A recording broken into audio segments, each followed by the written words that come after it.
Un crack, un phénomène, un spectacle à lui tout seul, un génie du ballon. Ce sont les premiers mots qui me viennent à l'esprit quand je pense à ce joueur, que je considère comme un frère. Derrière son petit sourire se cache une personnalité très forte. Il déteste perdre, même quand il s'agit d'une simple partie de poker organisée à l'hôtel. Quand un club recrute un joueur comme Neymar, il n'achète pas seulement les buts et les actions spectaculaires. Sa volonté d'aider son club et sa sélection nationale est ancrée en lui. Il a ça dans le sang. C'est incrusté dans ses yeux, dans son regard. Certains estiment qu'il en fait trop, et que cette idée fixe de toujours vouloir performer et battre record après record est une aberration. Moi, j'admire beaucoup cette attitude. Alors voici les 10 choses que vous devez savoir sur Neymar. Au volant de sa Chevrolet Monza rouge, Neymar Senior est un homme heureux. Sur le siège passager, sa femme, Nadine, regarde le paysage. Leur bébé de 4 mois est assoupi dans un couffin à l'arrière du véhicule. Mais, au sortir d'un virage, un véhicule arrive en face, perd le contrôle et vient s'encastrer dans la Monza rouge, au niveau du conducteur. Le choc est terrible et il s'en faut d'un rien pour que la voiture ne bascule dans le précipice. Mais la douleur n'est rien comparée à ce qui va suivre. Le pire a été la sensation quand je me suis retournée et que je n'ai pas vu mon fils. Il avait disparu. J'ai cru qu'il avait été projeté en dehors du véhicule, décrit Neymar Senior dans un livre intitulé Conversation avec mon père. Un grand matelas sur le sol d'un côté et une armoire de l'autre. Au milieu de cette petite chambre, un espace libre, minuscule mais suffisant pour que Neymar Junior joue avec ses premiers ballons. C'est dans cette maison, celle de son grand-père, à São Vicente, dans le quartier Nautiqueira, que Neymar Junior, longtemps surnommé Juninho par ses proches, effectue ses premiers pas. Avec la naissance de sa petite sœur, Raphaëlle, ils sont 4 à dormir dans la même pièce. Il y a même une petite cour intérieure qui, dans l'esprit de Neymar Junior, se transforme en stade du Maracanã. On a passé des centaines d'heures à jouer là, se souvient Dudu, l'un de ses meilleurs amis. On faisait des jongles ou des 1 contre 1. La porte du garage et le mur de la maison deviennent les cages de son terrain imaginaire. Comme Ronaldinho, Kaka ou Robinho avant lui, Neymar entame son apprentissage du football à travers le futsal, ou le football de salon, comme il était appelé autrefois. Pratiqué dès l'âge de 5 à 6 ans, le futsal est la discipline idéale pour apprendre à se déplacer dans l'espace, à dribbler, à prendre des décisions rapides. Bref, c'est le laboratoire rêvé pour les apprentis footballeurs. Neymar, qui n'y a pas échappé, est devenu l'un des plus brillants spécimens de ce sport. Même surclassé, le mini-crack devient vite le leader de son équipe, celui qui fait gagner les matchs et qui marque les buts décisifs. C'était facile de jouer avec lui, convient Luisano. Et pour les apprentis footballeurs.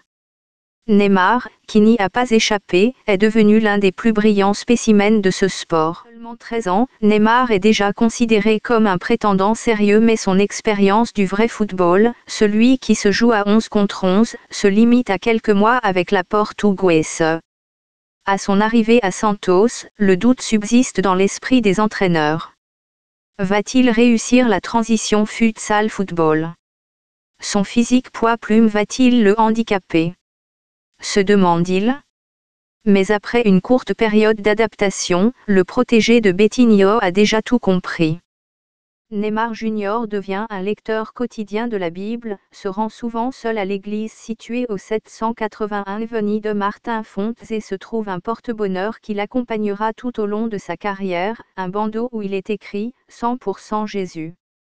Que ce soit à Tumiaru, à Gremetal ou à la Portuguesa, le mini-crack prend l'habitude de s'entraîner ou de jouer avec ce bout de tissu attaché autour du crâne. Parfois, il le mettait juste pour l'échauffement, parfois pendant les matchs. C'était sa marque de fabrique. Lui qui était surnommé « Grandes Oreilles », le Maigrichon, ou le « Cure-dent », devient en quelques semaines un véritable sexe symbole.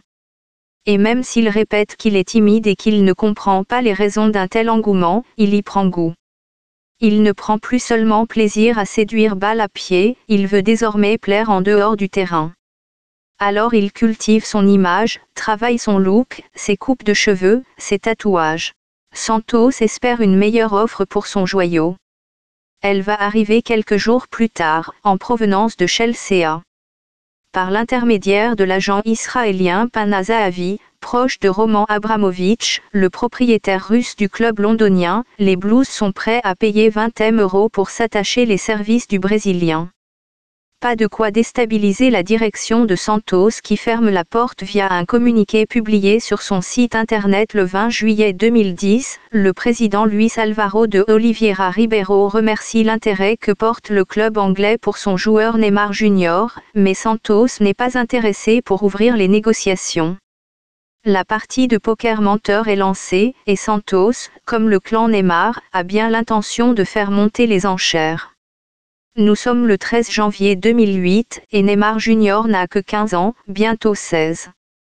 S'il est amené à rentrer en cours de jeu, il deviendra le plus jeune joueur à participer à ce tournoi qui a déjà révélé des cracks et de futurs internationaux comme Ray, Kaka, Robinho ou Oscar.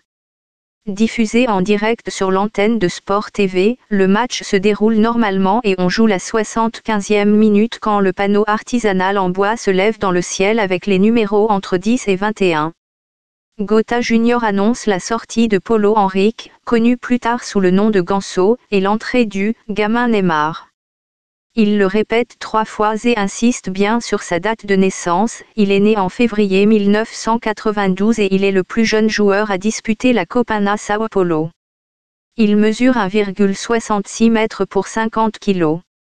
Ayant épuisé toutes ces infos, il se remet à décrire ce qu'il voit sur la pelouse. Tel un robot, il énumère ensuite par ordre alphabétique les heureux élus. André, attaquant, Santos Football Club, est le premier nom à être prononcé. À plus de 500 km de là, dans la salle de gym de Santos, Neymar et Ganso n'en reviennent pas. Leur pote est sur la liste. Il crie de joie et sourit pendant quelques secondes avant de tendre à nouveau l'oreille. David Luiz, défenseur, Benfica. Ederson, milieu, Lyon. Ganso, milieu, Santos. À l'annonce de la convocation du gaucher, tous ses coéquipiers se jettent sur lui et lui glissent des petites tapes sur le crâne. « Ya ! Allez, il n'en manque plus qu'un, dit Ganso en croisant les doigts. Jefferson, gardien, Botafogo. Marcelo, latéral, Real Madrid. Neymar, attaquant, Santos. Cette fois, c'est la libération. Le trio infernal de Santos est convoqué pour la première mission accomplie quelques jours plus tard au Meadowlands Stadium, dans le New Jersey.